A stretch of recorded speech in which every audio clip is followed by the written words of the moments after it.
guys, today is nagluto ako ng ginataang alimasag na may kalabasa at sitaw. Tignan nyo, sarap niya. Dadagdagan natin ng more gata para more masarap at more creamy.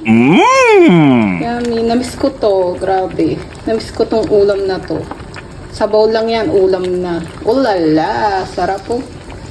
Sarap.